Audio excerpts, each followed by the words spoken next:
What is going on, everybody? Welcome back to the channel. Welcome back to part 2 of the angle kit install. Hope you're all having a great day. Just now, my new ball joint from Gktech came in. Thank God. Hopefully we can get this bad boy installed and finished today. Got the LCA pushed out the knuckle. Potentially maybe needing to use this steering rack spacer because of the length of my inner tie rod. I don't know if it's long enough, but with that steering rack spacer, it'll add an additional 19 millimeters of extra thread into the outer. You can see right there. So we'll play around with that. But our main objective right now is to get this ball joint pressed out. As you can see here, from that angle, if it'll focus, it is pushed inwards and it's not supposed to be like that. And that being so, is preventing this from moving fluently, thus creating a lot of tension on the knuckle. We will be going to Chris's work, O'Reilly, since he's the manager there. They have a press he said I could use, so we'll go ahead and press out the ball joint, pressing the new ball joint safely, come back, finish the install, do an eyeball alignment, and wait a couple of days until I can get a true alignment, and we'll call it a day. We are back home. Brought the Dinguses with me. Shout out Chris for letting me use the O'Reilly shop and got the ball joint pressed in. Go ahead and install it back on this knuckle here.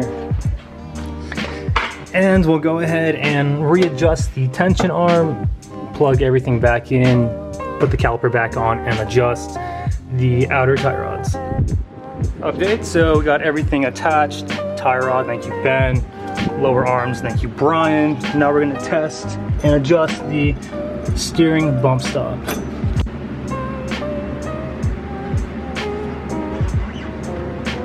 How's it been? Good on this side. Is it touching? Not at all, it's too far away. Really? Yeah, you got like 2 inches, 3 inches. It's a mean angle. Oh, it's hitting that. Ooh, that's why. It's hitting the brake line too. Oh yeah. At full lock, the hard line hits over here. There's my finger. Hard line hits there. No bueno. Less angle.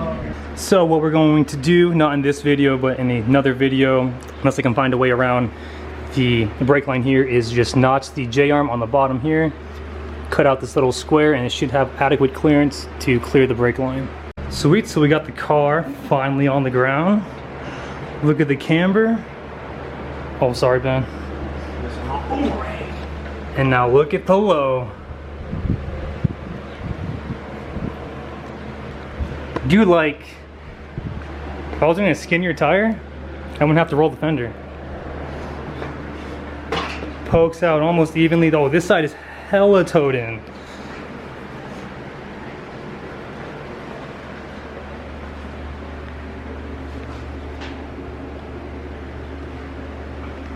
Almost perfect. I think the camber is almost the same. Again, the toe plays a dramatic effect on how it sits. Probably end up raising it another ½ inch. So when I'm feeling up for it, not tonight, I'm like heat exhausted. Our objectives are, number 1, try to even out the toe to the best of my ability while it is on the ground. As you can see from that previous clip, now it's just hella towed in, and this side's a little bit towed outwards, so we'll fix the toe.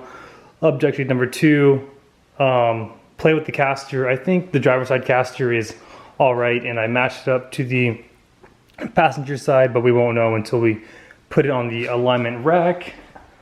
Objective number 3, I wish I can drive the car this slow, but unfortunately I won't be able to make it out of my driveway without breaking something, so we will be raising the car probably another, see what a good 3/4 of an inch gives us, because I think I'm going to run an 18-17 staggered setup.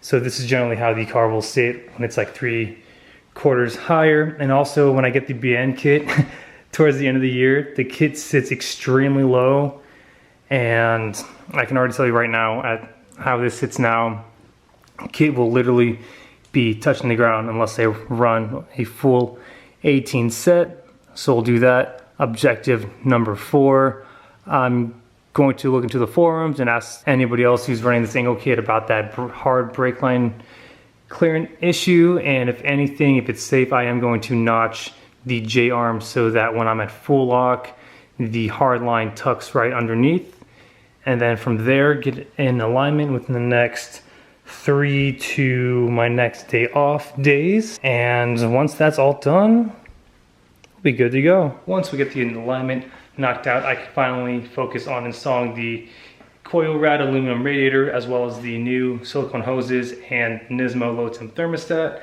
This upcoming paycheck, I will be buying the Gretty Trust oil cooler because these RVs like to run hot, and being in Arizona, moving into our summer season, is just gonna be pretty unbearable. But I don't plan on driving the Skyline that much because I'm also running out of miles.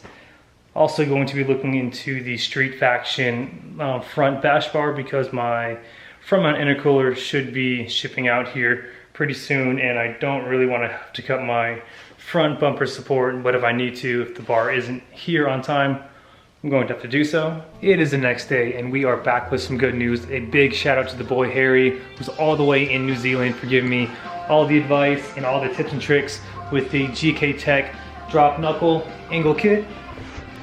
So we were talking all night last night, and he ran into the same issue with the brake line end hitting the J-arm. What he told me to do, what he recommended, was getting, I believe, either S13 or S14 brake lines that have the banjo fitting end. So it's like a circle and then the bolt with the hole through it, and that will eliminate pretty much all of that right there, which will give me almost full lock. He just told me after that clearance issue was resolved, the wheel will be hitting this part of the bracket here and potentially this bracket inside, but that is okay. I will do a good job, or do my best job, to tuck the brake line as efficiently as possible.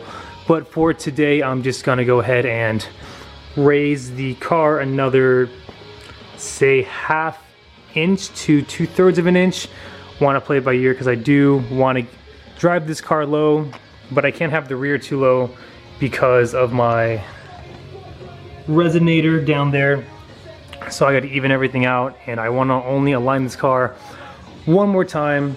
So in another video, or when I have more free time, I will be shaving the rear quarter panel so I can zero out as much camber as I possibly can. But let's go ahead and readjust the coilover. All right. So after multiple adjustments, I think I got it where I feel it sits best in terms of clearance. With the lip of the fender clears pretty good, and even under load, it shouldn't compress too much since I have these on almost full dampening. Still maintaining a lot of that camber. There's more in person, but there's a lot of clearance. It is a, say, 1/2 inch lower than what it first was before I put the drop knuckles in. And I did adjust the toe a little bit.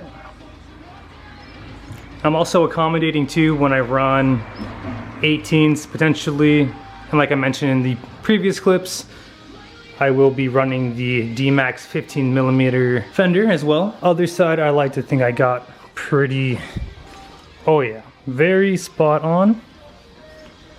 So that's good.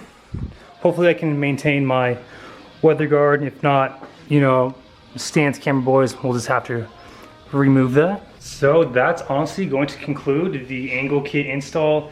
I will do a separate video potentially when I get the S13, S14 banjo style brake lines. I already emailed Gktech to see if they can just sell me the front pair.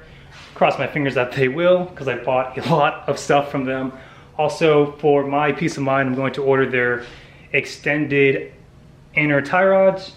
Again, for my peace of mind, because I don't think there's a whole lot of threaded in the outer tie rod, and that'll be more beneficial again.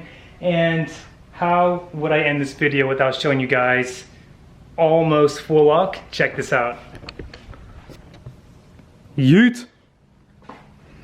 So this is almost full lock. I think I have like 2 more rotations of the steering wheel, but right now the end of the brake line. Hard line is almost touching the J-arm.